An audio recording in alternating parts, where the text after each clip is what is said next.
une jeune fille de 12 ans qui m'a parlé de Jésus. Ayakokota biso na epana biso na ngaba na manzengele place école ezali en face. Alors tous beta jeu de dames na baninga. Tous beta jeu de dames. J'avais 19 ans. Tous beta dames. Après aya le bayen ako kabulana bino lo bananzambe. Tout le monde baboyaki. Alors on a mona kazaki mwana moke pona ofistre était na bona sepelisa ye. Na kei ateinga ya loko yamba Yesu. Boyamba Yesu ndenge nini. Alors bilanda maloba na koloba zaki na brochure à 4 lois spirituelles ya Campus pour Christ. Ateinga ya yambisinga Yesu. Alors biyana tona ko yakozwa to kende culte matinal. Bana bito bengo culte méditation. Na le premier matin na ton pa yokozwanga to kei na poko pa yokozwanga to ke séminaire et ainsi de suite et puis mbala moko ko bona nga motema nyonso nde na yango no mona ministère na nga ezaka na généri na ni na logo na biso ezaka Bible fungwami na globe terrestre. Na moni Bible fungwami na globe terrestre. Alors bato tout batseli ça déjà bazotala nga kaka boy. Bango ba vandi bazotala. Moko linga ningisanga frère wana Moïse. No botika ye. Bon makamba za ko banga na zo yokate. Na moni Bible fungwami na globe terrestre. Tang la simba ngona maboko na ngana tala boy. Babanu ko sekanga la gestion na salaki wana. Na expliquer ba ndenge zalaki na bongo motema na kolimba ona kondi. Ndenge nini na ebité.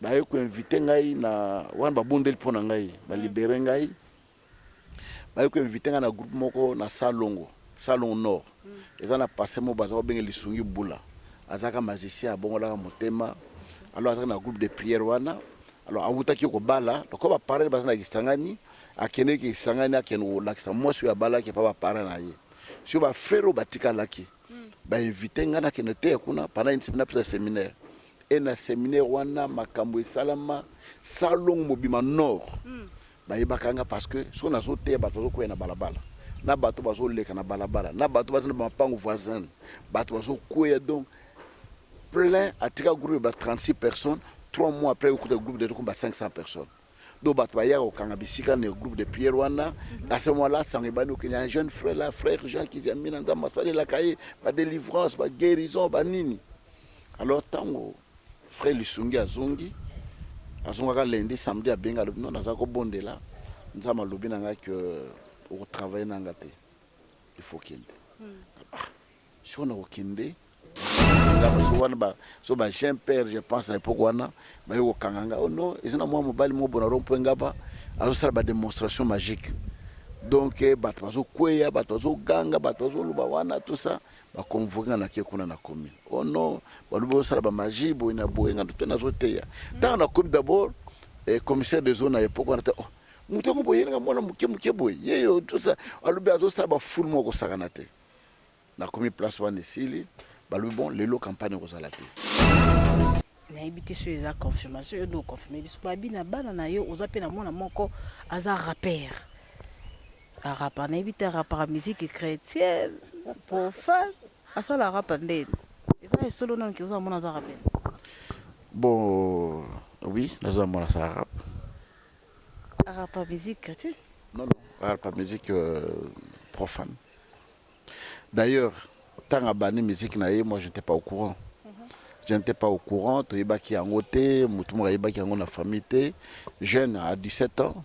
Entre boba, jeune ka quartier ne ba sangana wana o mekabo. D'abord c'est un enfant très timide à l'obarate. Alors à bandi jusqu'à ce que on a accueilli na poto, mutumo yebisinga o bonga bino je ne crois pas. Yaya je peux comprendre pour yaya naza mutumo ko boye mais yé nandimite. Alors oui. Balaxanga image na benga na solo na oui papa je fais et tout ça j'étais très fâché très monté dans 60 pays na salle ba campagne à 19 stades de football à travers le monde na salle stade à Martyr na salle stade à Raphaël na salle stade à Brazzaville na salle stade à Pointe-Noire na salle stade à Angola à Citadela na salle stade à Gabon na salle stade ya Kazala ya Chikapa stade ya Mbujimai stade ya Lubumbashi Kibasa Maliba, na stade à Cameroun à Douala, à Yaoundé, stade à Bertois, na salle de campagne à stade et Belé. Puis na salle et Belé a mené le col à LC na Belgique, na Paris, na salle à LC, na salle Madeleine à Belgique, na Wood Green à Londres, aux États-Unis, na Australie. Donc na tamboli na sa ba campagne ebele par rapport na ministère na ngai. Donc oyo nzama bengai. Awa na ville à Kinshasa na sali ba campagne ba terrain nyos pratiquement boyebi na Kinshasa. Donc tout le grand terrain na Kinshasa na sali campagne parce que zaki appel nanga ya côté ya bateau ya bayebi nzambe. Et le je suis fier. Batebele au monde na bonjour pasteur. La za mwana na l'année prochaine. Pas moins de $500,000. Louer stade. Tchaba fiche Kinshasa mobile parce que constat la campagne na quartier. Eza différent la campagne au stade. Il y a stade où déplacer muta zo uta kingasani alobi na ki stade. Muta uti matadiki bala na zo ki stade. Mais pour aya, il faut ayoka, il faut mona, avec action eza koto. Mais na quartier ko tcha nga instrument wa muta zo leka wana ya. Rapport à l'église des réveils dans social, puis rapport à l'église des réveils dans politique. D'abord, après l'église, aujourd'hui, beaucoup d'églises, il y a une coordination des églises, des écoles des églises de réveil. Donc, on a plus de 1500 églises, des écoles, aux églises de réveil. Entre autres, il y a Moko, il y a une école, il y a une polyclinique, il y a une bambeto. Ako filmé, bambeto, on a une poto pour la polyclinique. Et ça apport, autres allez ça là.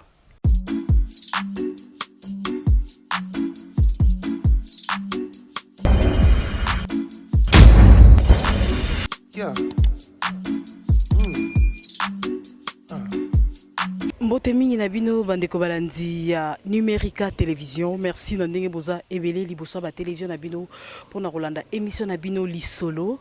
Émission Lisolo lelo ya mbeli bino Moussa na Nzambe monene yenda zala invité na biso na avant midi lelo toko découvrir ensemble biso na bino bandeko balandi. Tozozonga na régie à complicité na Freddy Lutona Manza Kamankoi tozwa portrait potoyeba invité na biso ya lelo ezali nani et bongo tozongi après. Il a donné les uns comme apôtres, les autres comme prophètes, les autres comme évangélistes, les autres comme pasteurs et docteurs pour le perfectionnement des saints en vue de l'œuvre du ministère et de l'édification du corps de Christ. En République démocratique du Congo, Dieu suscita un homme à qui il a donné le ministère évangélique pour le salut des âmes en Afrique et partout dans le monde. Première fois, on a Zambie en 88. Donc 2 ans après conversion, on a Kimwenza et puis on a bandi ministère la puissance, dans ministère de bandi, on a un groupe de prière. En 89, on a 40 jours. Na Kimwenza kota Kimwenza kuna na kota et puis banda wana momeso ne continue nango kaka okota kaka Zamba 1989 2019 30 ans jour pour jour que le ministère La Puissance du nom de Jésus-Christ fait son bonhomme de chemin, conduit de main de maître par son visionnaire et représentant légal, l'évangéliste Kiziamina Kibila Jean Oscar, et sous l'impulsion du Saint-Esprit, le ministère La Puissance du nom de Jésus-Christ a connu des beaux comme des mauvais temps depuis son existence. En 30 ans, des actions évangéliques comme des croisades dans des assemblées comme en plein air, ainsi que des campagnes d'évangélisation et des œuvres sociales sont comptabilisés à l'actif de ce ministère évangélique. Des signes, des prodiges, des miracles authentiques, des délivrances ainsi que des guérisons des cas désespérés attestent que l'Éternel est Dieu et il confirme sa parole contenue dans Marc chapitre 16, le verset 17 jusqu'à 20, je cite, « Voici les miracles qui accompagneront ceux qui auront cru en mon nom. Ils chasseront les démons, ils parleront de nouvelles langues, ils saisiront des serpents, s'ils boivent quelque breuvage mortel, ils ne leur feront point de mal. Ils imposeront les mains aux malades et les malades seront guéris. » Outre les stades mythiques de Kinshasa, entre autres 24 novembre, Tata Raphaël, Ex-20 et Martyr, le stade municipal de Massina, toujours à Kinshasa, ceux de province Sokol de Boma, Congo central, stade Kibasa, Maliba, Lubumbashi, stade de Kazal de Chikapa, le visionnaire et représentant légal du ministère La Puissance du nom de Jésus-Christ, l'évangéliste Kiziamina Kibila Jean Oscar, a été aussi dans plusieurs stades et grandes salles en dehors de la RDC pour annoncer la bonne nouvelle du royaume et pour démontrer la puissance du nom de Jésus-Christ. Il a été tour à tour au stade Massamba Deba à Brazzaville et au stade de Pointe-Noire en République du Congo, au stade Citadelle, au stade de Cabinda et au stade de Malange en République d'Angola, au stade Omar Bongo et au stade de Dolomi au Gabon, au stade de Douala, à celui de Bertois au Cameroun, à Abidjan et à Fopungu en Côte d'Ivoire, à Cotonou au Bénin, au terrain City Hall, à l'hôtel de ville de Lagos au Nigeria, en la salle LSC à Paris en France, à Bruxelles en Belgique, à Londres en Grande-Bretagne, à Genève en Suisse, à Médène en Allemagne, aux États-Unis d'Amérique, en Melbourne en Australie et à Johannesburg en Afrique du Sud. Aussi, en 30 ans, le ministère La Puissance du nom de Jésus-Christ s'est répandu à travers des assemblées locales dans plusieurs villages et villes en République démocratique du Congo comme à l'étranger. Et à ce jour, le ministère La Puissance du nom de Jésus-Christ compte à son actif plus de 70 assemblées locales à travers le monde. À cet effet, aussi longtemps que Jésus-Christ n'est pas encore revenu pour prendre son épouse, l'Église,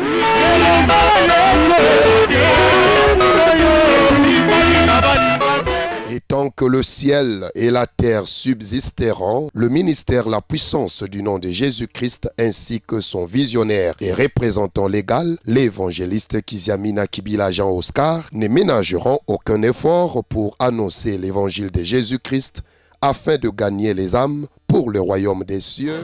Pourquoi Lelo? Tu veux lui donner ta vie. Tu veux renouveler ton engagement. Viens vite ici. Avant que je prie pour malade, je voudrais prier pour toi.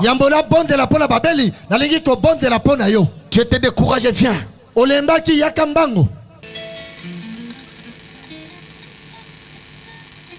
Et aussi pour démontrer la puissance du nom de Jésus-Christ, ce nom qui sauve, délivre et guérit. L'année qui était gonflé disparu.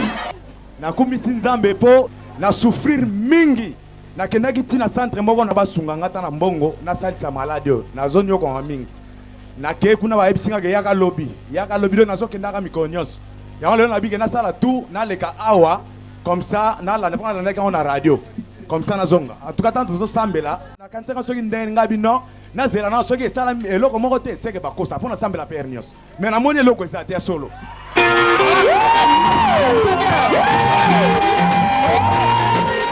Si ton Dieu est mort, essaie le mien. Évangéliste Kiziamina Kibila, Jean Oscar. Merci beaucoup de retour na plateau ko découvrir ensemble na bino ba téléspectateurs na ninda zali invité na biso ya lelo tozali na pasteur Kiziamina Kibila Jean Oscar. Donc vous découvrir déjà na portrait na biso mbote na papa Kiziamina. Mbote maman. Papa tocholanda portrait ensemble na habité sur le cambo bongisa na katito na sali yango bien. Non, oyo sali ko ki bongo c'est qui est important batoye ba nani bo invité na kata plateau les restes on les a accessoires. En tout cas, merci beaucoup papa. Loko ezamba liboso to yambayo émission na biso to betaka li solo. L'autre zo betali solo ya évangile yango to linga to yambayo pozali père ya évangile ya mboka na biso Congo parmi ba père yango to betali solo ya évangile. Mava to banda pasteur Kiziamina Kibila Jean Oscar okoyebisa biso ko conversion na esala marandenge nini ezaka na occasion nini. Non, d'abord, dès le départ, Nalinga qui n'a comme Sango. Ce qui m'a mené que Nazaki na couvent, il y avait un oncle qui était prêtre, qui voulait que je le devienne. Nazaki auprès de Naye. Après, Naye Longwa, Naye Zon à Kinshasa, Naye Tanga Awa. Une jeune fille de 12 ans qui m'a parlé de Jésus. Naye Kotabiso, na Epanabiso, Nangaba na Manzengele. Place école les alliés en face. Alors, tous les bétagers des dames na baninga. Tous les bétagers des dames, j'avais 19 ans. Tous les bétagers dames. Après, il y a le Bayen, tout le monde, pas Boyaki. alors ko na mona kazaki mwana mokie po na ofistre yete na bona sepelisa ye na kei ateinga ya loko yamba Yesu bo yamba Yesu ndenge nini alobi landa maloba na koloba azaki na brochure ya 4 lois spirituelles ya Campus pour Christ ateinga yi ayambisinga Yesu alobi yana tona ko yakozwa to kende culte matinal bana to bengo culte méditation na le promesa te na ton pa yokozwanga to kei na poko pa yokozwanga to ke séminaire et ainsi de suite et puis mbala moko ko bon na motema nyonso nde yango wana. Merci beaucoup, Pasteur Kizemina Kibila Toroko, Tovanda Kawanate, pour que vous la parenthèse. Il y a des gens qui sont en Nzambe, malgré Kutanaki, na moi il y a 12 ans, et il y a un ange au Nzamba Tindaki pour à Benga na Musanae, mais beti la solution na yo parcours na yo na Nzambe. Oui, tant on a bon le motema très tôt, Zelwana, il y a bon la motema.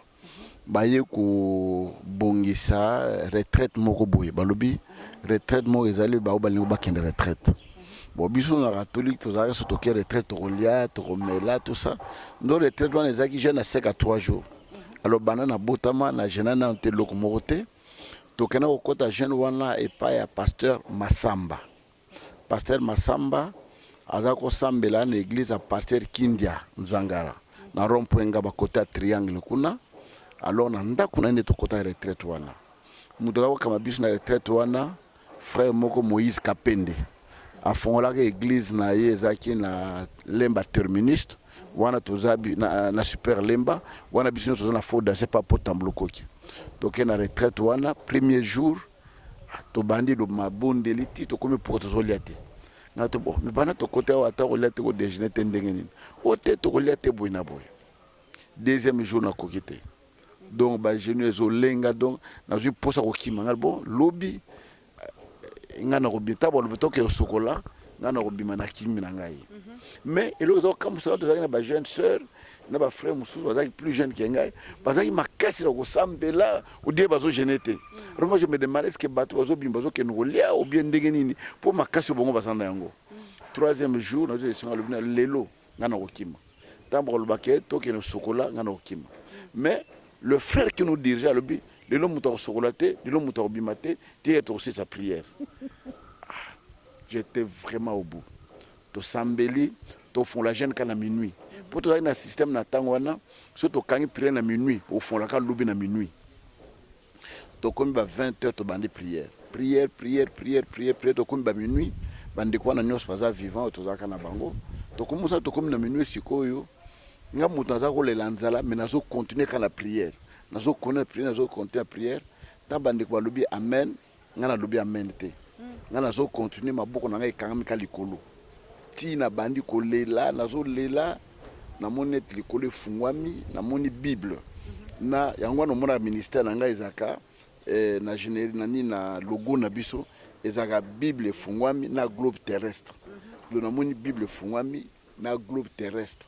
Alors bato tout batseli ça déjà bazo talanga kaka boy bango ba vandi bazo tala moko linga ningisanga frère wana Moïse alobi no botika ye bon makamba za ko lobanga nazo yokate amoni bible forme na globe terrestre tang na simba ngona maboko na ngana tala boy baba nuko sekanga na gestion na salaki wana na expliquer bango ndenge zalaki na bongo motema na kolimba ona kondima parce que une année après na koma déjà ko kamba cellule. Nous avons une prière, des jeunes, des veillées, des cultes matinal, tout ça. Nous avons une cellule, une faute audacieuse. Nous avons comme professeur, nous avons une école d'Anel dans Lemba, nous avons un diplôme. Une école d'Anel dans Lemba. Nous avons une école pendant 2 ans. Alors, nous avons une école d'Anel. Après, nous avons une cellule, nous avons une quitte. Nous côté Yangaba, donc 2e parcelle. Donc, nous avons une cellule qui est en place. Ba météo théâtre voilà tout ça parce que bana liboso na gagner dans les seigneurs bazo wana na groupe wana quartier wana mobimba eninganaki campinzi donc tout le monde me connaissait et puis comme Céline munene ya Fort d'Assieuse mobimba après ba longola na Fort d'Assieuse na nanini na Céline wana ba yokutina na balabala fesh na comme na balabala fesh na ngaba na banu kamba Céline wana après balabala fesh bayo longolanga bayo changa évangile c'est itinérant pona ke na hôtel ba cellule na biso oyo place Besezali na ken organiser campagne, organiser séminaire, na longo na ke cellule mususu, na sali kaka 2 ans. Troisième année, après tamboka bisana ke nzama lobele ba bonde la ponanga, ba libérer ngai pona ke no bana musala nzambe. Alors que je n'avais que 22 ans. Alors na habité musala ngo ministère de bandaka ndenge nini na habité. Ba yo ko inviter ngai na wana ba bondeli pona ngai, ba libérer ngai. Ba yo ko inviter ngai na groupe moko na Salongo Nord. Eza na passé mo baza benga lisungi bula. Azaka magicien abongola motema. Alors azaka na groupe de prière wana. Alors awuta ki ko bala, ko ba parler baza na kisangani, akene ki kisangani akeno lakisa moi sur ya bala ki pa ba parler na ye. Sur ba frère batika laki. Ba inviter ngai na kenote kuna pendant une semaine après séminaire. Et na séminaire wana makambo esalama Salongo mobima Nord. Ba yebakanga parce que so na zo te bato zo ko na balabala. Na bato bazo leka na balabala. Na bato bazo na mapango voisin. Bato bazo ko donc plein atika groupe ba 36 personnes. 3 mois après, au groupe de 500 personnes. Donc, au Kangabisika, le groupe de Pierre Wana. À ce moment-là, il y a un jeune frère, là, frère Jean qui a mis dans ma salle, la cahier, pas délivrance, pas guérison, pas nini. Alors, tant que frère Lissungi a zongi, à son lundi, samedi à Benga, non, dans un bonde là, nous avons lobby que au travail n'angate. Il faut qu'il y ait. Si on a au kinde, wapi. Non, ça l'a ndengeni. Non, kinde wapi. Mais avant d'abord qui n'est pas Lisungi, na kena na assemblée moko boye na travailler na bango. Dimanche mo boye na tei na bondeli église presque plus à 4 églises ba koyena mabele. Bon na tango na phénomène tout le monde le bato koyi mili mabe tous aroyer bango te. Même nga mo tango bato bazo koyena zo comprendre te exactement ezanini. Bato bazo ganga mili mezo ganga tous bengala mili mabe tout ça. Non, frère, tout le monde qui est moi, il faut ça le délivrance. Pesa biso biloko ni aussi aux anango to sambela pona yo. C'est le quoi pasteur aux kisi. Mais biloko ni je n'avais que 22 et puis makama kisi tenga. Bilo non ndenge nini o sambela batwa kweya batwa zo sanza tout ça.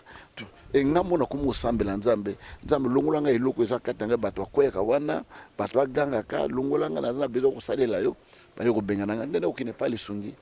Tant na wute pas Lisungi a tiki ngai ya luminono na lingi pe travailler na ngate. Alors no comme mesiko na kusala nini.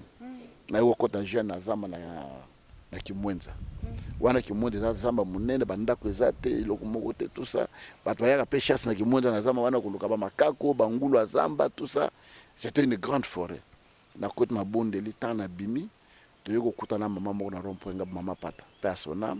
Alors frère nazako lukayo ba bisinga ki olonge pa Lisungi le pa onanga eza munene est-ce que ça groupe de prière le pa onanga te na pesi bino ofele parce qu'à l'époque ba groupe de prière no ba ko bisima pa ofele ba kamba ofutela ba pesa mbongo boye ezaka te wana ezaka donc ba pesi bino kaka tout ça to kei na bante loko moko te nini te na yo ko bon campagne na memoki na rompo ngapa pona bana groupe na sali campagne wana podium mesa ya ndako donc babimisanga mesa bachelenga yi na mati likolo ya mesa donc so kweyaka bon moi ezate ba image wana no sezali bato ya RTP ba kopesa ba image wana nazo te likolo ya mesa alors na mati likolo ya mesa nazo te ya ba misi ba vandi na se to komi parce que na bande campagne lundi à samedi à vendredi samedi nde mokolo to banda groupe de prière au fond so de 8 campagne to ki banda groupe de prière to komi vendredi ba yoko kanganga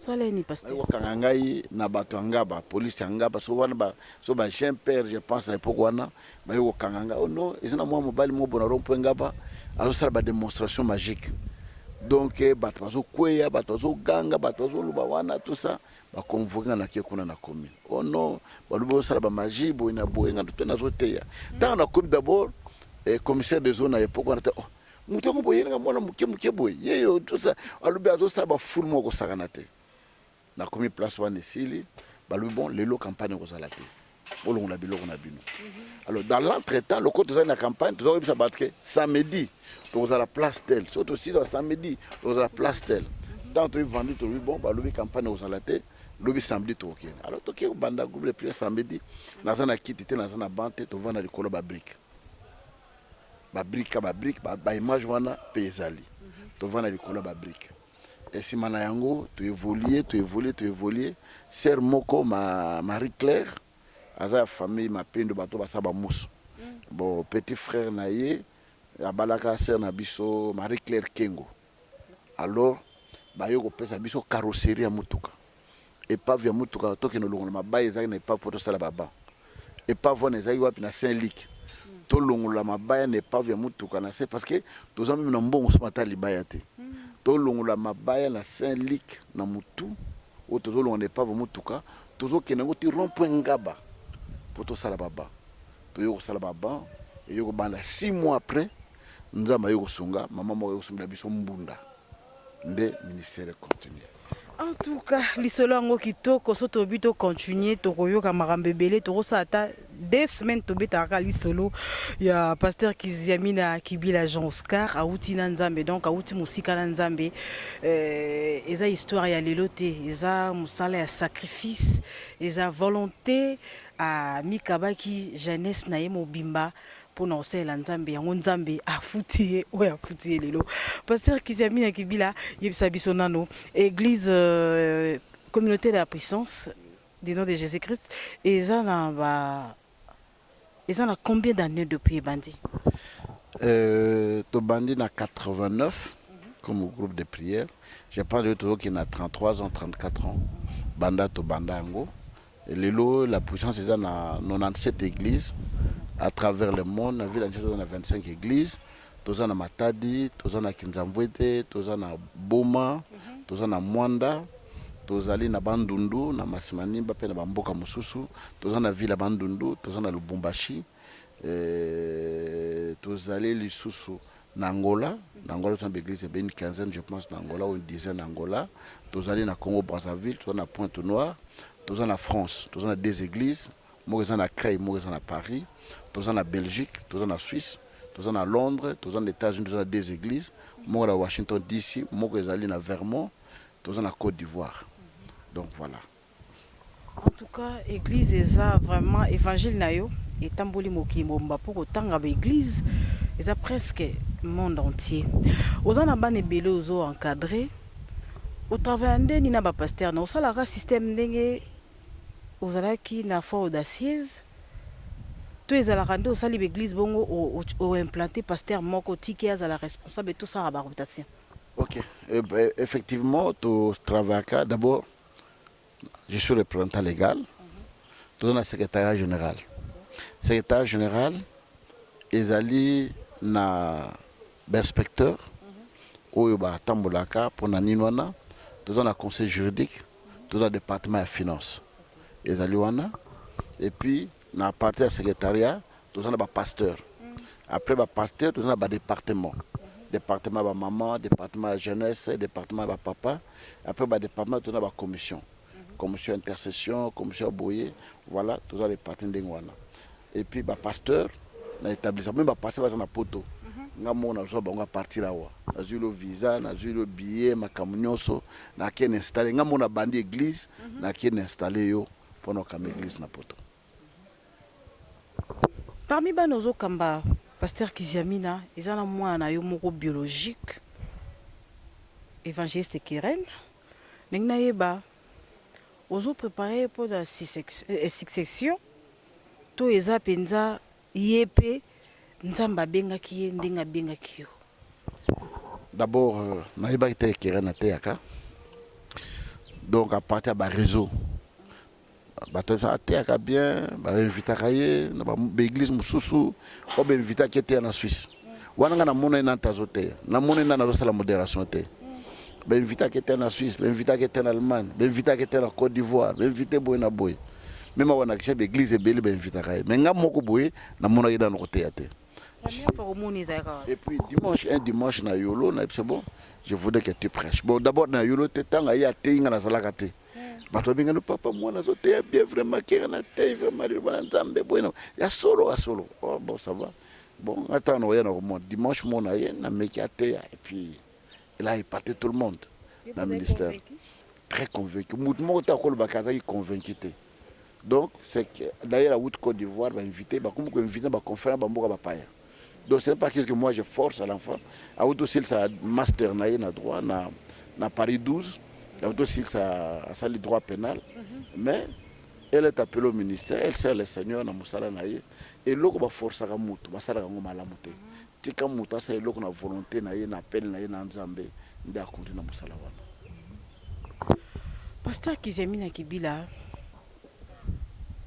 ebisa biso nanu na ebité sur les confirmation et do confirmer biso ba bina bana na yo oza pe na mona moko aza rappeur a rappeur na ebité rappeur musique chrétienne profane asa la rappeur ndene eza solo non ki oza mona aza rappeur. Bon, oui, nous avons la rap. Rappeur musique chrétienne? Non, rap musique profane. D'ailleurs, tant à banni musique naïe, moi je n'étais pas au courant. Je n'étais pas au courant, tu es qui en côté, moutouma qui en a famille, jeune à 17 ans. Entre les jeunes qui ont quartier, ne va s'en aller, au mekabo. D'abord, c'est un enfant très timide à l'Obarate. Alors, à Bandi, jusqu'à ce que tu aies accueilli, la poteau, moutouma qui a oh bon, je ne crois pas. Je peux comprendre. Il y a un moutouma qui mais il y a un limité. Alors, oui. Balaxanga image, na bien na solo na yaro, oui papa, je fais et tout ça. J'étais très fâché, très monté. Mais un jour nous ensemble na malobiti kai. Je sais ce que je suis en train de faire. Parce que d'abord elle est timide à l'obakate. Na ba image na manoa ta masque. Non, donc azakol a la masque pour à se couvrir que bisoto yebate. Donc zo banganga c'est la masque pour ngana yebate. Mais par la suite, il y a comme un style na ye. Moi pas longo le sous exact donc etikala ko la style na ye na musana. Papa, est-ce qu'azo rappé tant y a une église à bonde la paix? Non, lui suis assemblera mingi na ndako. Église a kenate pour une seule raison ebisanga ye. Alors papa parce que masque ne wana eza net marque na ye. Mais au côté de l'église na masque té. Alors alingi te batwa kanga ba photo. Bas ba photo ba publier ba ya sakaboy. Oui biso ba kona ndenge tozali. Mutai na mo appareil na ye akangi photo na ye a boaki na réseaux sociaux tout ça. Mais à la maison, il fait prédication na vidéo na ba chaîne, il nous paye même la salle. Au côté na bateau église na biso à Paris d'ailleurs. La maman qui vient elle est parmi la maman présidente église na biso à Paris. Donc a foutre la salle na biso église dans un problème à salle, a bimission bon a foutre salle. Abimission bon pour la musala nzambe est très facile na tombe pour la moraboye au mona zo kombranda ko bongisi ndako a salle pété déjeuner a salle malgré que star naï mais c'est un enfant très effacé très effacé au ndimate que mutango yewana o bazolanda et d'ailleurs pour le moment à top numéro 1. Papa soué na ope zalaka moi na pasteur quoi yo to ozara na basoué musupo na. Non, je pense qu'il le sera. Il le sera. Oyebi batebele lelo akobanda boye lobi nzamba bengi asali makambo susu et je suis sûr que nzamba akosala nzamba du fait qu'il prêche déjà du fait qu'il chante depuis banze monaye c'est un Congolais de sang ayema makambo goma na la finance bato goma makambo kongezo le kandenge nini pona ni bato zo kufa na mai pona okati bakende poto eza paradis te pona nini kadenani Sarkozy ye mutaboma Kadhafi basambi ça était à côté prison té bosso les président africain mais ba côté na prison et Afrique ceux qui Afrique de l'Ouest va changer monnaie va na France CFA et on mataté donc tu vois donc il philosophe vraiment sur ce que nous vivons dans nos pays surtout en Afrique.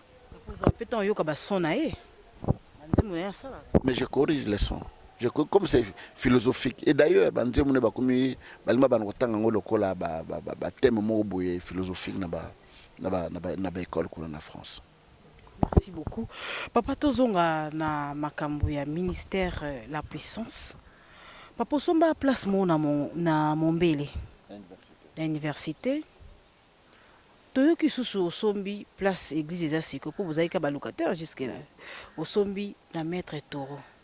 Siko kuna la Mombele nano banjo otonga te côté na habité siko communauté la puissance centrale et za na Mombele to eza place o sombi siko na mettre to place église za non na Mombele to teka na Mombele pour bon wane sunga biso parce que Mombele c'est 80 mètres sur 20 eza tellement monene banana prince ti na mai tozo teka ngo ce que muta monani toujours bon wana to sangisi pour ton église na yolo toujours est-il que tu n'as pas passé les belés bato akanaki tozala parce te masina tosomba njili tosomba livulu tosomba makala tosomba selembao tosomba kindele tosomba na mbinda place RTP ezali tosomba ngiringi place église ezalaka tosomba mwanda tosomba boma tosomba lubumbashi tosomba na Angola tosomba bandu tosomba.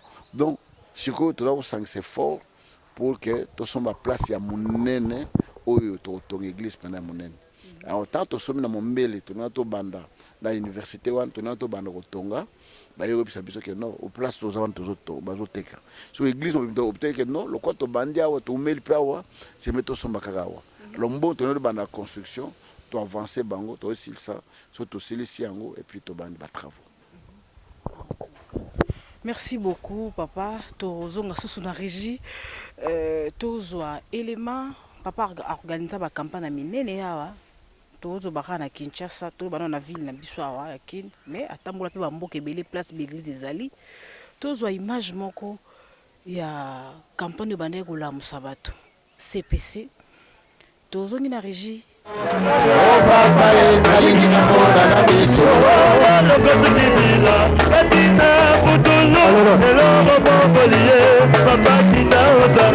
Zambe nanga yokangu ya na yo na sangolela yo papa alingi na mona na biso na telefone kuna papa na lola Yesu na Yesu papa na lola na telefone kuna papa na lola Yesu na papa na lola papa papa na lola papa na lola papa na lola. Alléluia. Amen. Je vais vous dire une chose ce soir. Que ce n'est pas en vain, chacun de nous est à ces lieux. Tu dois savoir que le Dieu que nous prions, c'est un Dieu vivant. C'est le Dieu qui te connaît. Peut te dire, écoutez-moi ce soir. Nous avons passé beaucoup de temps et je vous en prie de vous asseoir. Écoutez, nous avons passé de temps et de temps dans des lieux de deuil. Nous arrivons à 18h pour partir demain à 5h.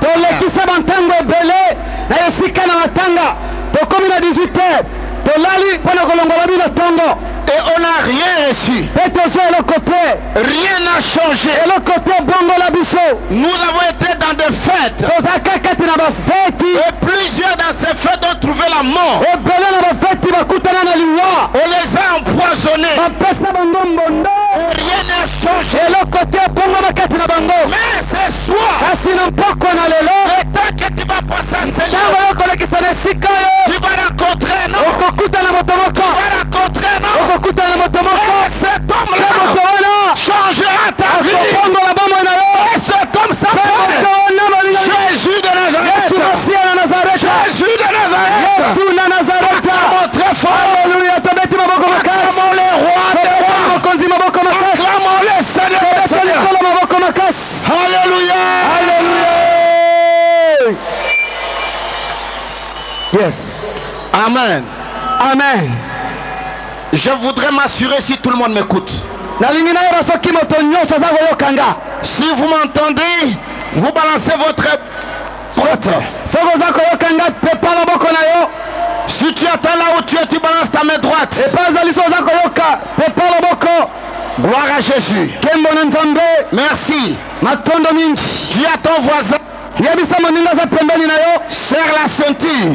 On va décoller. On va décoller. Ouvrez avec moi vos Bibles.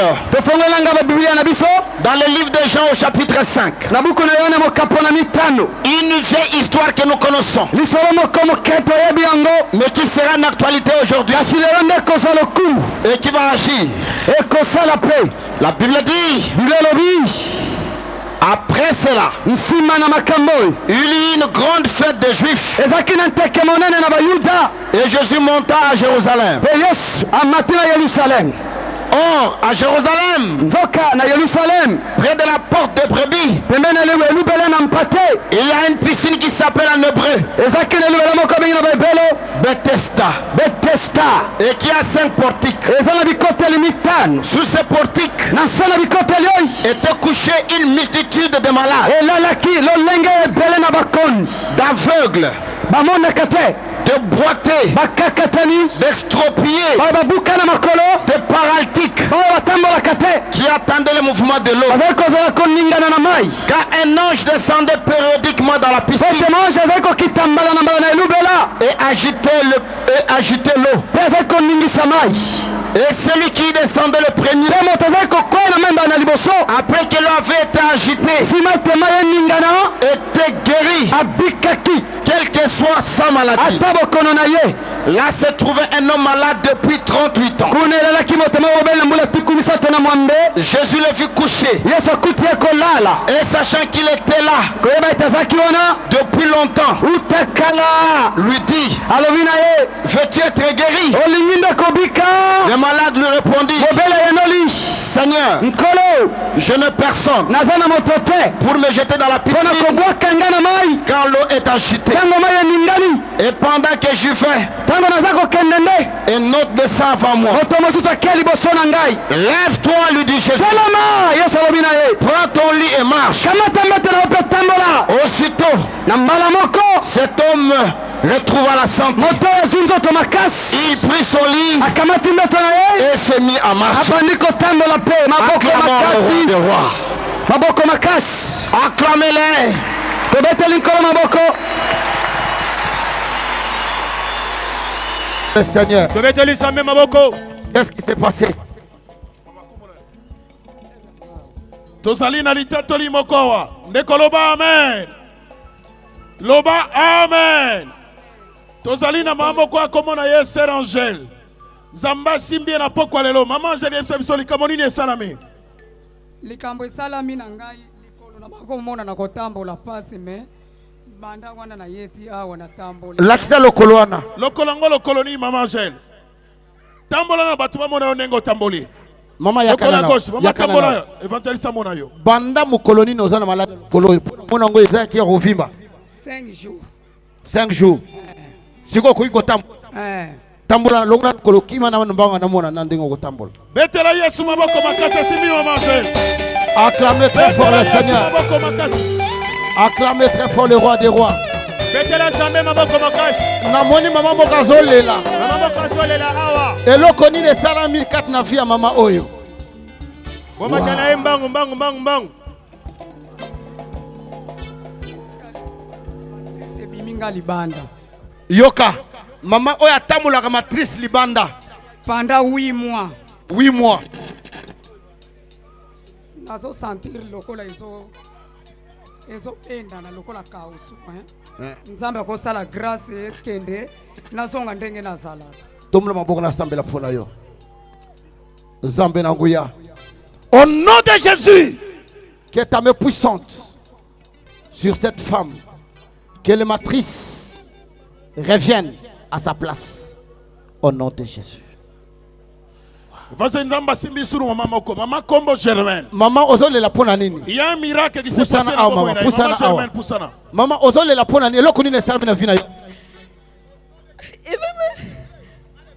libelisanga pasi makasi le nasala na stade marti naza munganga nayebisi docteur nga bi docteur nazoyoka pasi ayebisi nga nakende pa gynécologue nabangi nga bi nzambe nalobi évangéliste aza na priye alele na okende te na vaya monga fula nzambe asalela ngai nga na etunisere na nga moto ti Florence eske nzambe mpe abikisaka alobi abikisaka maladi nyonso na ye awa na bana koka pasi na libele na ngai soki nasimi boye pasi nasisi koninga kapa bosisi kosambela nafini libele na okidula Pasi elimwe.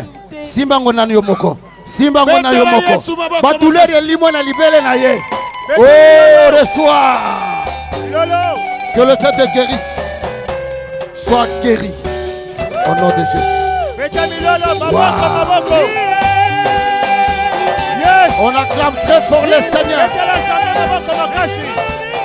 De comment faire du miracle les sous-sous.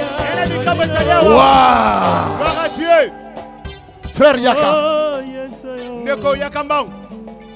Et l'eau connaît les salami lelo. De quoi ça a un problème? D'accord, je vais expliquer biso. Naeko kutato la bonene na nzambe po nasi na beli 5 mois na kati na hospitali na bika kate na tuberculose gangliose na nzoto na ngai. Ndenge to yoki liloba na nzambe na tile ko bika. Yango naeko tato la bonene na nzambe. Que le Seigneur te fasse grâce.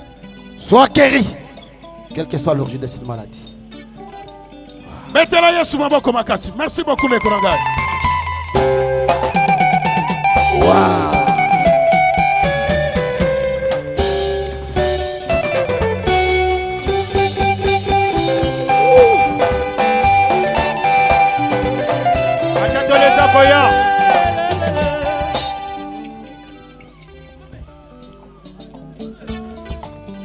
Cher Nabiso, comment on est Noëlla?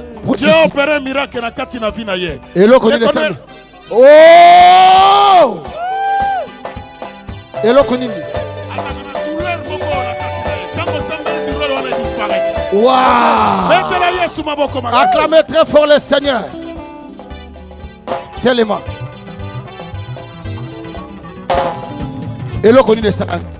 Non, qui douleur et Cindy n'a donc pas douleur pendant 7 jours.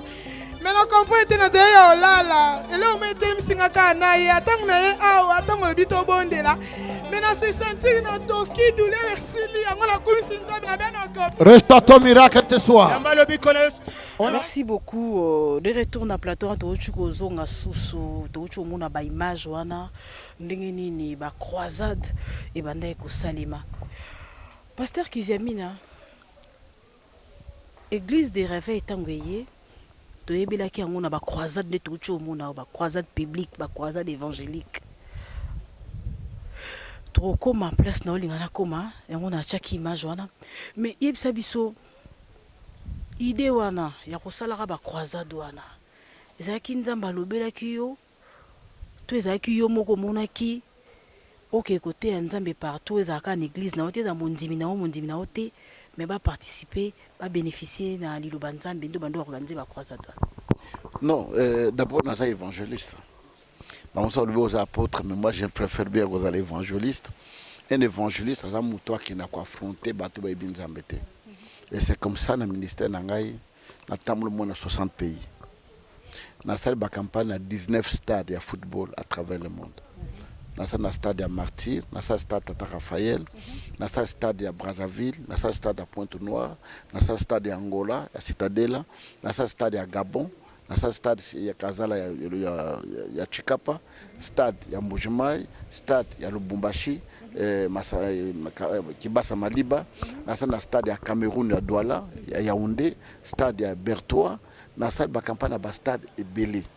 Na basale belé amené lokola ba LC na Belgique na Paris na sala LC basale Madeleine na Belgique na Wood Green na Londres na États-Unis na Australie donc na Tamboli na sa ba campagne et belé par rapport na ministère nangai donc o nzama bengai a on a vu la Kinshasa na sala ba campagne ba terrain nyos pratiquement boyib na Kinshasa donc tout le grand terrain na Kinshasa na sala campagne parce que ça appelle nanga ya côté ya bateau ba yibin nzambete et le je suis fier batebele au monde na bonjour pasteur naza mwana na yo naza pasteur l'église nanga za place tel na yamba yesu na campagne na yo ah pasteur naza mwana na yo naza na pays tel naza pasteur kuna na yamba yesu na campagne na yo donc c'est ça ma fierté ezate na gagner bat pour ba yaka na église nanga mais nous sommes dans un champ où ndako moko ba chambre zebele alors même temps nous avons préparé campagne musa monene na stade de Martyr l'année prochaine donc c'est à dire que bateau to gagnera to senga bango yo muto va na lingwa na sonteka oya na yolo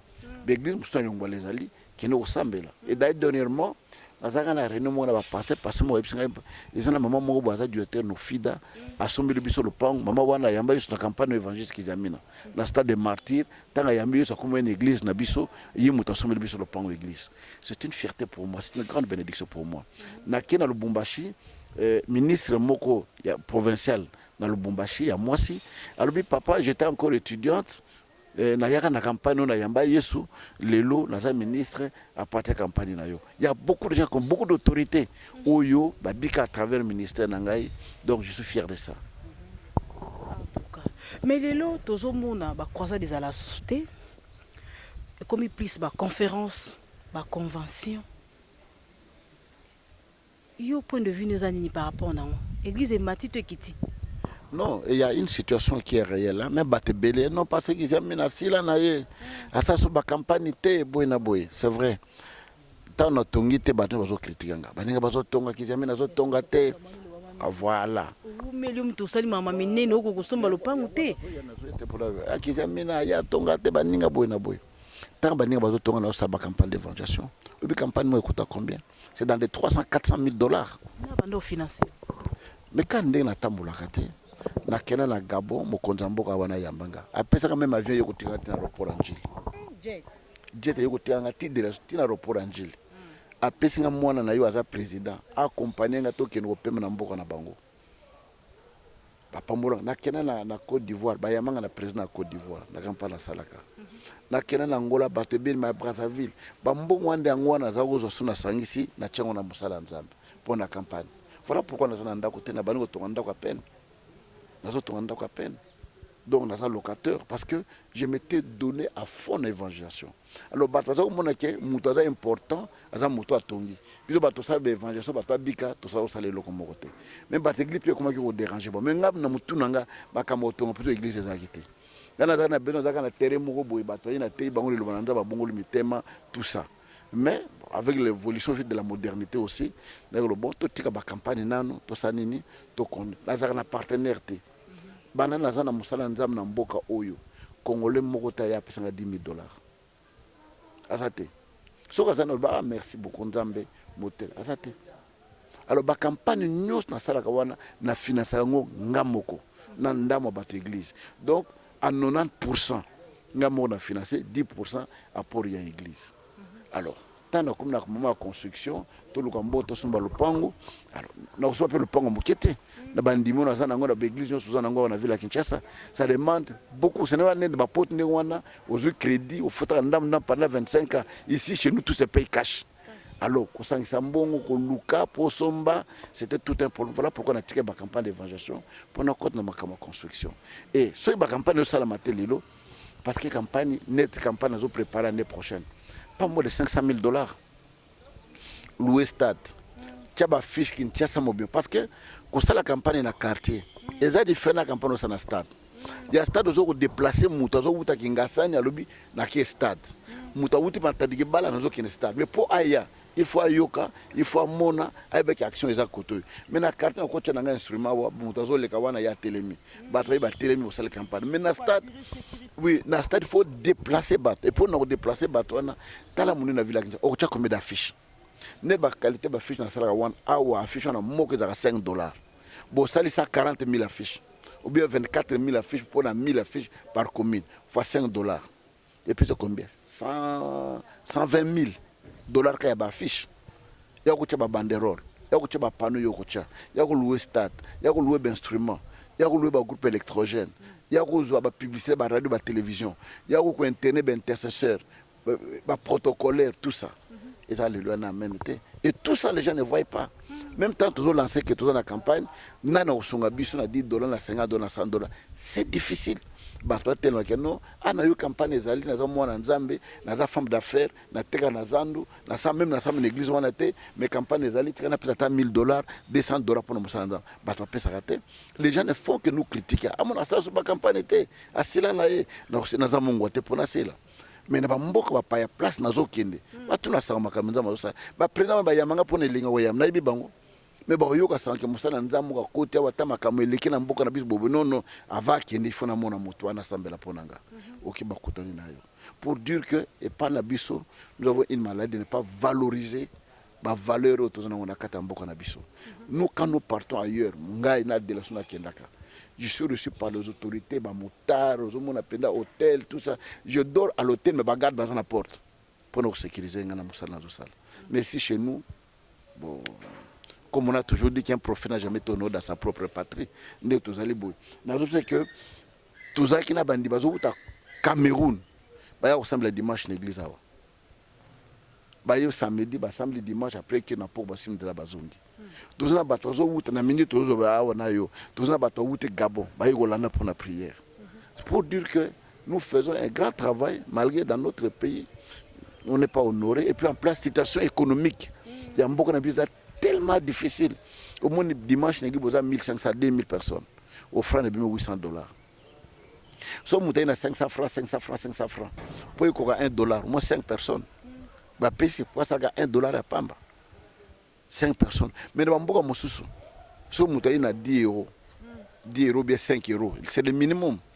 Mais si vous en avez ce n'est pas moins de $10 000, $15 000 dans le culte. Ce n'est pas le cas pour nous. Alors comment on se compare biso na batu bamboka musuwa par rapport à l'économie en boka na biso? C'est très difficile. Merci beaucoup Toto Kitamale Malembe na souke émission na biso bandeko balandi. Pasteur Kizami na Kibila. Oko expliquer ngai na ba téléspectateurs ba otala biso. Et arriva ki ndenge nini on se retrouver na politique. Oko ma député na mboka au Congo.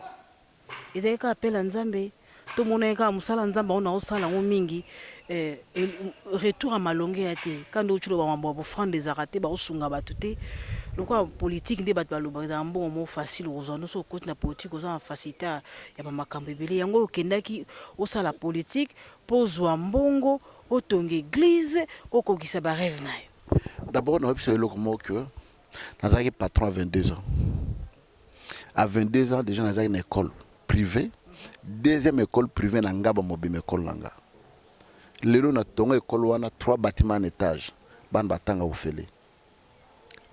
Pardon papa, ofele tanga facha chima ofele to banda kala. Kende tuna les orphelins, mutoza orphelin, aza orpheline, mutoza de mini, azo tanga ya ofele tia ko diplôme d'état na ye. Na mbulo ne to vaninga na yo awa école wana ngaba bezana 1600 élèves. Dans une école, na commune à Kalambo, dans 800 élèves na Kimbangu. So 1600 plus 1800, ça fait 2400 je pense. 2400. So na 2400 na tché Minerva na moi na moko $50 par trimestre. J'ai au moins 120 000 par trimestre. Est-ce que la politique pendant 3 mois aux ambongwana? Aux angote. Aux ambongwana. Mais j'ai donné ça gratuitement. La politique pour moi, c'est dans mon sang. J'ai compris une chose que politique pour être malade, il faut bazala. Bato bazali sincère, il faut bazala. La preuve en est que dans la télévision, dans le parlement, les députés Mbongo pour tout changer la constitution.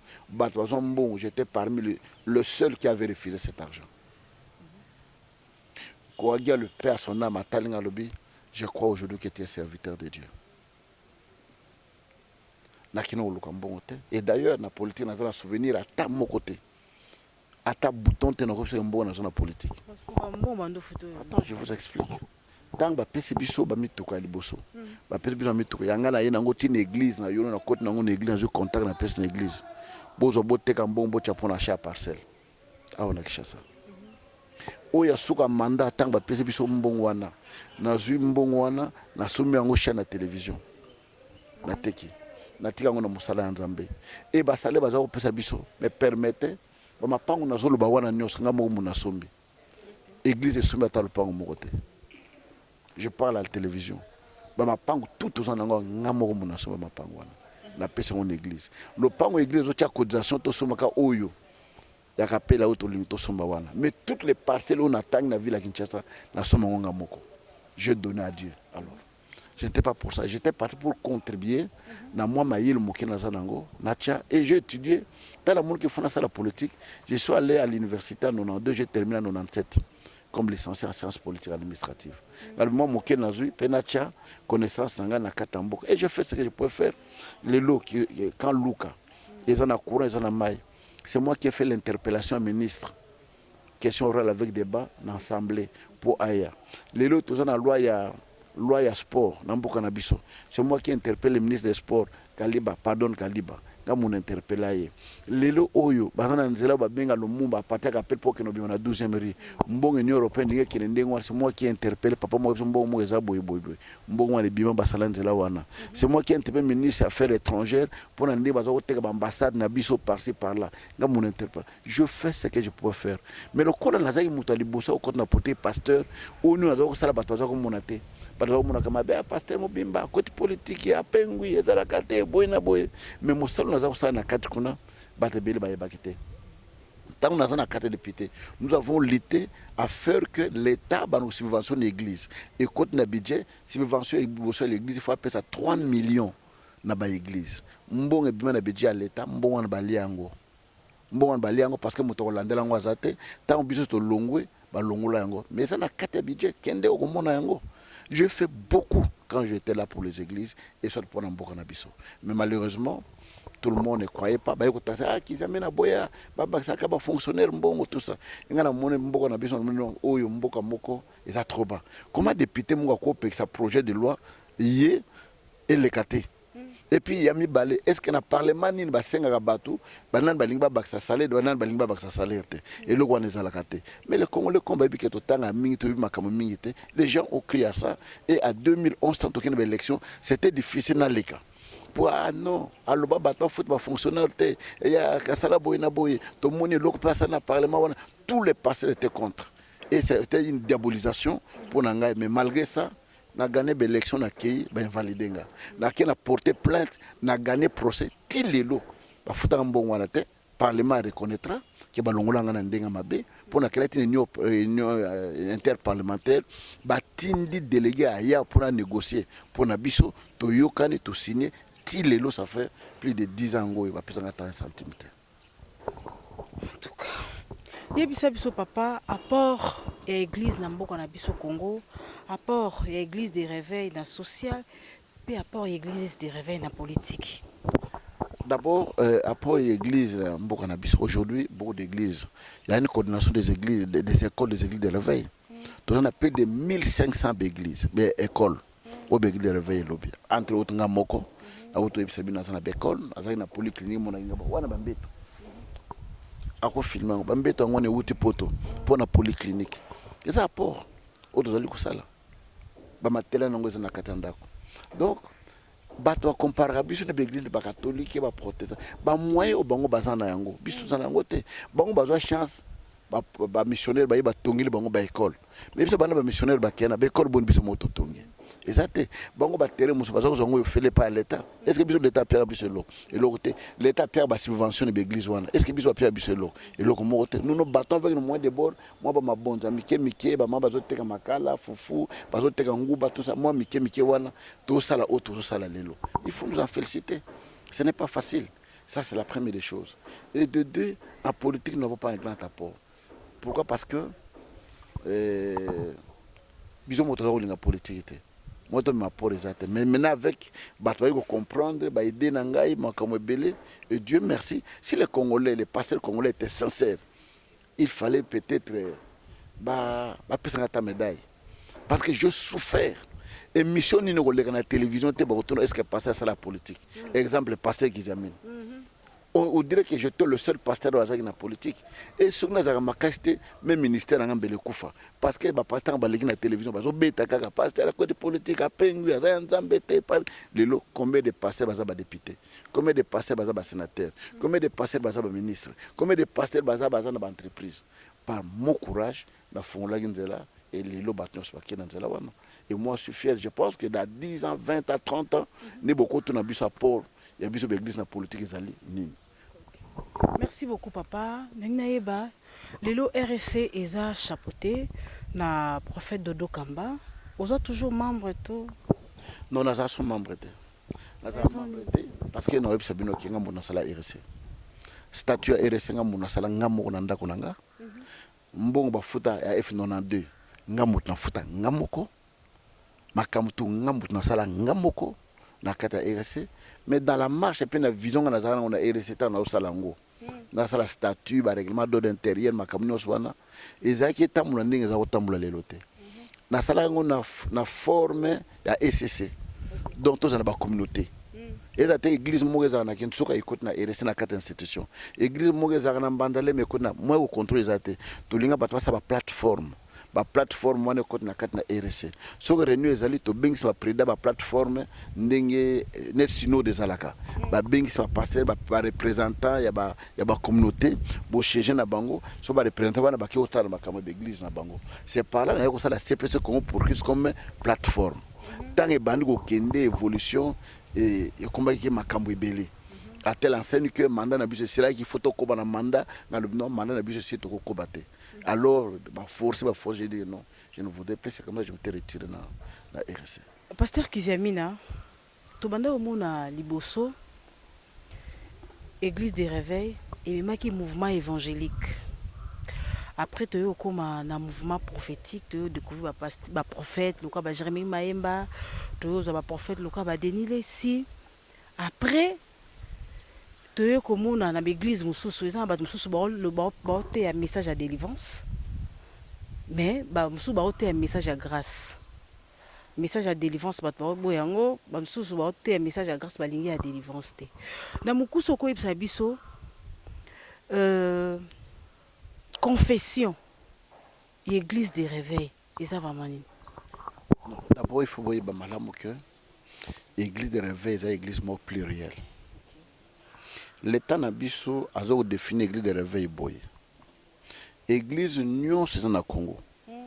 Oyo ezali catholique te. Ezali protestant te. Ezali mbangisi te. Ezali orthodoxe te. Ezali musulman te. Nyonso c'est l'église des réveils.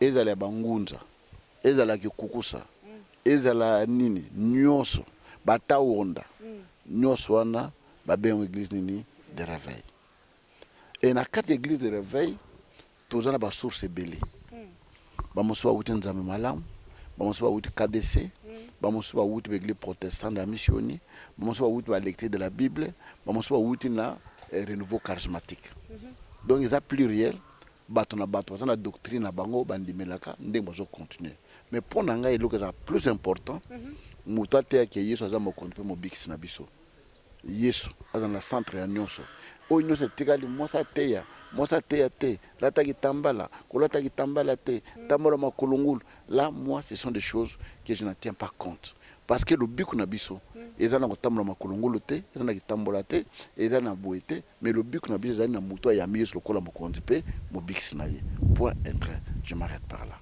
et puis tant aux autres messages non un homme doit être global na quatre église na terre à grâce na classe église na terre à repentance na quatre église na prophétie ezalaka na quatre église makamno ezalaka mutu akolo bateke ngana banote kaka grâce na suka lokolo zolo bina oleka musuni olemba yango donc ça dit que Bible yango moko ezana parce que grâce ezana kat na Bible repentance ezana na Bible nous ezana kat na Bible donc na moni loko na ko critiquer bataille pour na nini bon il y a des vents au motango évangile et vent évangélique donc réveiller il faut que évangéliser tout ça tant évangile to gagner bat faut que vendre sa bango ko vendre sa bango prophétie ezala enseignement ezala boye ezala pour église tombe loko na moi tanga botami ba metaka libele ba mille kaka mais après ba ko pesa poto ko pesa loko boye potaz la complet.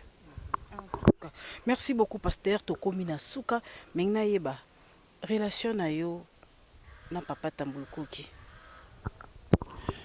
relation na papa Tambulukoki c'est relation moi na molimo te ma relation de père spirituel père biologique après Tambulukoki azo bela aki États-Unis azo ma maladie kuna bazo ko bala mwana na mwasi alo bokino bala mwana na ngai pa Kiziamina ye moto azo mbonga libala ye moto sala makambo nyonso na bimisi mbongo na yambi babo kilo bayaki na balisi mwana deki nanga makamnyoso mwana mobala so bala lubi yo ye na bongo kene na yekene balile mosi to ke na kikotika mbongo le bala makamnyoso tout ozomona ke relation ozona ngoza sur relation te ya frère spirituel boy donc c'est un père pour moi il est un tout pour moi ce que je suis aujourd'hui et na lobaka vraiment j'ai pas renquigné na vie nangai mais si tu touches à mon père spirituel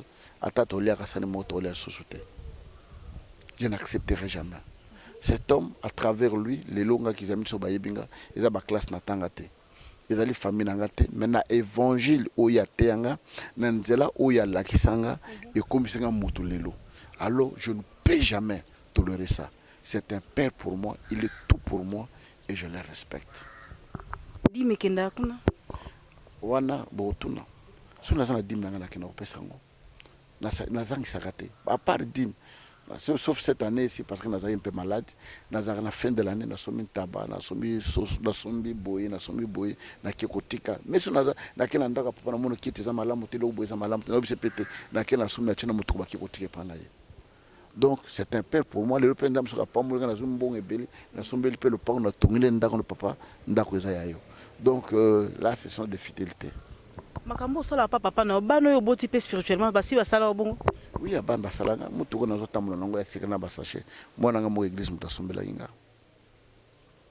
Bana nga basalanga ngo na fin de l'année ntaba musu azo tamula na moni ete so ke côté ni. Nazali na commerce de ntaba ba ya kotika bana nga basalanga ngo basunga ngai. Donc c'est normal. Oyo sala batu ba kosalela yo. Lelo bana ebele bazo kene musika tel ba ministère na bango parce que ba kata cordon umbilical na papa abotaye. Akomi mo critiquer papa abotaye. Ko boire les bachito na mateya na ba réseaux sociaux boy na boy tout ça. Mais luka moyen ata place ba toza ba problème za ngate. Mais luka ndenge ne ko obongisa pour le contact wan les moi je connaissais pas avec mon père spirituel tamloko. Akena Angola sali campagne ezaki na succès makasi. Petit le lomo sala campagne ndenge on a zate. Ngape siko nazo kena sala campagne na Angola. Et bato bachabiso na ko non kizami na mutaye pour na boye pour concurrencer papa na ye alors que c'était pour rien. Mais par après nous nous sommes réconciliés tout ça voilà place bato za problème za raté. Mais beaucoup d'enfants de Dieu avaient père spirituel na été avaient vie na été et loko mo te contacté voilà pourquoi ba ma yote l'église bila bané le lolo l'église kufi ata opeli na yo net mota makasate o tie moto après moto kufi. Mais nous depuis qu'on a commencé le ministère tilelo nous sommes toujours là nous connaissons dans le ministère moto lo baté examen na sila ou bien boye non bat peut na mutima mabe parce que nga ba janga fonction ba campagne so sali campagne était si la so campagne était boye na boye non là j'avance, on a d'autres priorités. Tant on a peine à la campagne belé, j'ai des enfants de l'université. Je n'ai pas assez de mois, je dois équilibrer ma famille, ma kamanda, ma bana, ma boye, vinanga moko pe ajezo kende, mon avenir le bureau nini, tout ça, il faut équilibrer toutes ces choses-là. Voilà tout ce que je peux te dire. En tout cas, merci beaucoup, Pasteur Kiziamina Kibila, Jean Oscar, Honoré Bisso. Ya Rosa invité na biso ya liboso bana to bandi ane na émission na biso lisolo to bete bino lisolo ya Pasteur Kiziamina mais boyoki pe moi ba réalité belé l'église ebime belé le to mona ba pasteur bazote yaka conseil nyoko pesa na ba jeune pasteur o bazo ya lelo en tant que père. Oui, si on a conseil na ko pesa ba jeune pasteur bazo ya lelo ko pesa ba ngba kanga na nzambe. Aventure de photaraté. Au cours moto lelo lobe au cours de faté. Au père professeur le kuta lelo lobe ba yeba kiza le kuta au bon ministère na yo. Tikala yo. Au la concurrence na moto te zela tana yo na moment na yo nzambe akosunga yo nzamba kotombola yo. Je n'ai jamais eu honte de dire que tant basoni bazote biso wana ko soloté. Moto moyo côté na église pas na biso na fondation nga na vane na ban. Donc na kumata modération pe na salate. Mais le sérieux on a la tchana musala nzambe nanga lelo bato akoma so bazotanga ba mikolo nyonso wana pe batangi na kombo nanga. Mais je reconnais que ce sont des pères. Si je reconnais que ce sont des aînés. Alors mais lelo bato ni ba forcer moko boye asala boye pour prouver baté. To prouver nzambe to sepeli sa nzambe que to sepeli sa bato. Bazala na kimia ngana za otana mutu kamo bazo bengo mankoko. Donc ils ont mutu kamo so milinga ezo bima na sima au rundi matin. Mais aujourd'hui j'ai combien de véhicules dans parcelle nanga.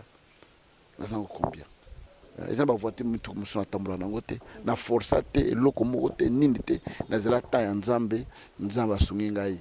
Donc na sala 10 ans na bani groupe de prière ti les autres qui na voyager na vendre kana chano saka musala nzambe et na voyager moto invitanga na yebiete batinanga prise en charge à partir de l'ambassade na kena ambassade ya ko zo visa na kei lelo na za au moins 30 passeports et tona na ba visa 30 passeports na za na visa Angleterre il y a 10 ans.